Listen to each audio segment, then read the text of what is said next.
আল্লাহ বলেন যারা ইমানদার, যারা মুমিন, যারা মুসলিম, তাদের ভালোবাসা, তাদের প্রেম কেবলমাত্র দীর্ঘতা আল্লাহর জন্য। আল্লাহ এখানে মুমিনদেরকে মাইনাস করলেন, মুমিনদেরকে বাদ দিলেন। আল্লাহ বলেন মানুষদের মধ্যে কিছু মানুষ আছে তারা আল্লাহকে বাদ দিয়ে অন্যদেরকে আল্লাহর সঙ্গে শরীক করে, কিন্তু আল্লাহ বললেন শুধু মুমিনরা বাদ, মুমিনরা কেবলমাত্র তাদের সম্পর্ক, তাদের দীর্ঘতা আল্লাহর সঙ্গে। এরপরে আল্লাহ কি বলছেন, ওয়ালাউ ইয়ারাল্লাযীনা যালামু ইয ইয়ারাউনাল আযাবা।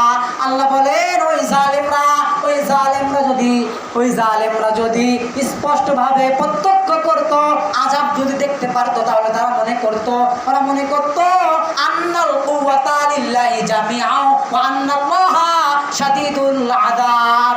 আল্লাহ বলেন ওই জালেমরা যদি প্রত্যক্ষ করত, ওই জালেমরা যদি দেখতো, ওই জালেমরা যদি চোখে দেখতো, আল্লাহ সমুদয় ক্ষমতার মালিক, আল্লাহ সমস্ত ক্ষমতার মালিক, আল্লাহ সমুদয় শক্তি আল্লাহর। আন্নাল কুওয়াতা লিল্লাহি জামিআ, সমস্ত সমুদয় শক্তি আল্লাহর। আন্নাল কুওয়াতা লিল্লাহি জামিআ ওয়া আন্নাল্লাহ, আল্লাহ বলেন ওয়া আন্নাল্লাহ শাদীদুল আযাব।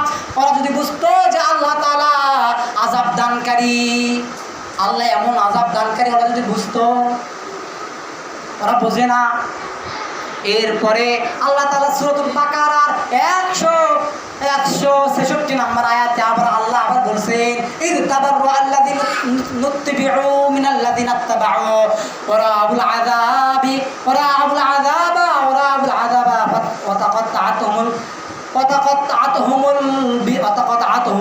ওয়া তাকাত্তাআতুহুমুল আসবাব।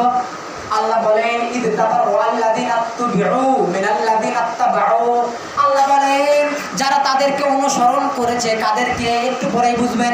আল্লাহ বলেন যারা তাদেরকে অনুসরণ করেছে তারা সেদিন অনুসারীদেরকে দেখবে এবং তাদেরকে প্রত্যাখ্যান করবে। আর তারা যখন সচক্ষে দেখবে তাদের পারস্পরিক সম্পর্ক বিচ্ছিন্ন হয়ে যাবে। কাদের হয়ে যাবে একটু পরে বুঝতে পারবেন আয়াতের ব্যাখ্যা।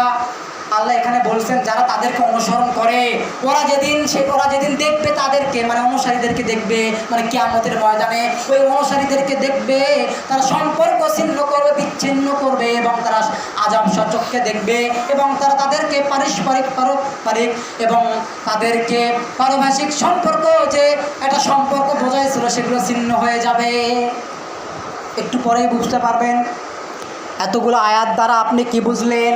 আজকে মুসলমানের ঈমান নষ্ট হয়ে গেছে, মুসলমান আজকে ধ্বংস হয়ে গেছে।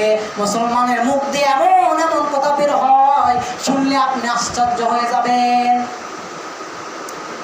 এই যে কয়েকদিন আগে আপনার এক বেটা বলতেছে যে ওই যে হুজুর আর্জেন্টিনা ব্রাজিলের বিপক্ষে কথা বলছে, ওই হুজুরকে বয়কট করো, ওই হুজুরকে বয়কট করলাম, পরিজনে মুসলমান ধর্ম ত্যাগ করে দিলাম, পরিজনে হিন্দু ধর্ম গ্রহণ করব। আর রাতের বেলা প্রার্থনা করার দরকার নাই, রাতের বেলায় দোয়া করার কোনো দরকার নাই। রাতের বেলায় দোয়া না করে, রাতের বেলা আল্লাহকে না ডাক দিয়ে, আল্লাহকে না ডেকে, আল্লাহর কাছে না ধর্ণা দিয়ে, পরিজনে মেসির একটা গোল জায়গা ভালো আছে, এরকম কথা যে মুসলমানের সন্তান বলে, আপনারা একটু বলেন তো ও কি মুসলমানের ঘরে সন্তান হতে পারে? অথচ যেই বেটা বলছে, যেই মানুষ বলছে, যে লোকগুলো মুসলমানের ঘরে সন্তান বলছে, বলেছেন ওই হুজুরকে বয়কট করো, ওই ইসলাম ধর্ম ত্যাগ করব, হিন্দু ধর্ম গ্রহণ করব, রাত্রে বেলায় আল্লাহকে না ডাকে মেসির একটা গোল দেখে অনেক ভাগ্য, অনেক শান্তি। আল্লাহ তাআলা কোরআন কারীমের মধ্যে বলেন, আল্লাহ রাব্বুল আলামিন বলেন ওয়া মান ইয়াবতাগি গায়রাল ইসলামি দীনান ফালা ইয়াকবালা মিনহু ওয়া হুয়া ফিল আখিরাতি মিনাল খাসিরিন। এটা আপনি পাবেন সূরা আল ইমরান 3 নম্বর সূরার 3 নম্বর পারার 20 নম্বর পৃষ্ঠার 85 নম্বর আয়াত। আল্লাহ বলেন ওয়া মান ইয়াবতাগি গায়রাল ইসলামি দীনান ফালা ইয়াকবালা মিনহু ওয়া হুয়া ফিল আখিরাতি মিনাল খাসিরিন। আল্লাহ বলেন যে ব্যক্তি ইসলাম ধর্ম বাদ দিয়ে, যে ব্যক্তি ইসলাম ইসলামকে বাদ দিয়ে, ইসলামকে মাইনাস করে অন্য কোনো ধর্ম খুঁজতে গেল, অন্য কোনো ধর্ম গ্রহণ করলো, আল্লাহ বলেন ফালা ইউকবালা মিনহুম, ওটা বাতিল, ওটা প্রত্যাখ্যিত, ওটা বাতিল, ওটা গ্রহণযোগ্য হবে না, ওটা সাপোর্ট করা হবে না, ওটা এলাও করা হবে না। শুধু তাই নয়, ওয়া হুয়া ফিল আখিরাতি মিনাল খাসিরিন, আল্লাহ বলেন কাল কিয়ামতের ময়দানে আখিরাতে ও হবে ক্ষতিগ্রস্তদের অন্তর্ভুক্ত। তাহলে একটু ভাবেন তো, আবার আয়াতের তর্জমায় ফিরে আসি, যে বেটা বলছে যে আমরা মুসলমান ধর্ম ত্যাগ করব, হিন্দু ধর্ম গ্রহণ করব, ওই বেটার কি হবে, ওই মানুষের কি হবে, ওই মুসলমানের ঘরের সন্তানের কি হবে?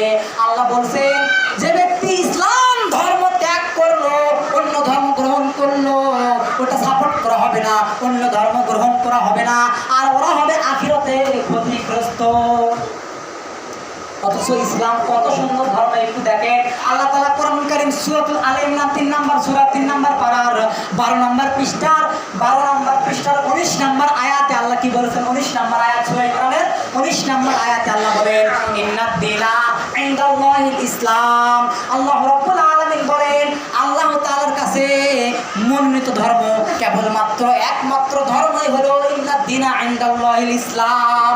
আল্লাহ তাআলার কাছে একমাত্র ধর্ম, একমাত্র দিন হলো ইসলাম। ইসলাম ছাড়া অন্য কোনো ধর্ম, অন্য কোনো দিন আল্লাহর কাছে গ্রহণযোগ্য নয়। আর বেটা কেমনে বললো যে হিন্দু ধর্ম গ্রহণ করবে? এরপরে আল্লাহ সুবহানাহু ওয়া তাআলা কোরআন কারীম সূরাতুল মাইদার আপনার 6 নম্বর পারার 3 নম্বর আয়াতটা খুলে দেখেন, 3 নম্বর আয়াতের শেষের অংশ আল্লাহ তাআলা বলেন আল-ইয়াওমা আকমালতু লাকুম দীনাকুম ওয়া আকমালতু আলাইকুম নি'মাতি ওয়া রাদিতু লাকুমুল ইসলাম দীনা। আল্লাহ বলেন তোমাদের জন্য তোমাদের দিনকে আমি পরিপূর্ণ করলাম এবং আমার পক্ষ থেকে তোমাদেরকে অনুগ্রহ করলাম, পরিপূর্ণভাবে অনুগ্রহ করলাম। আল্লাহ বলেন তোমাদের দিনকে তোমাদের জন্য পরিপূর্ণ করলাম। কোন দিন? ইসলামকে। ইসলামকে আল্লাহ পরিপূর্ণ করলো এবং আল্লাহ তাআলার পক্ষ থেকে আমাদের জন্য অনুগ্রহ করলো। ওয়া আকমালতু আলাইকুম নি'মাতি ওয়া রাদিতু লাকুমুল ইসলাম দীনা। আর আল্লাহ বলেন আমি কেবলমাত্র শুধুমাত্র ইসলামকে কমপ্লিট জীবন ব্যবস্থা হিসেবে গ্রহণ করে দিলাম। ইসলাম হলো কমপ্লিট জীবন ব্যবস্থার নাম হলো ইসলাম।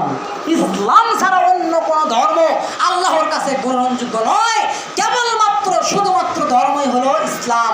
এই ধর্মই আল্লাহর কাছে গ্রহণযোগ্য। আজকে মুসলমান যা শুরু করছে এটা বলার বাইরে।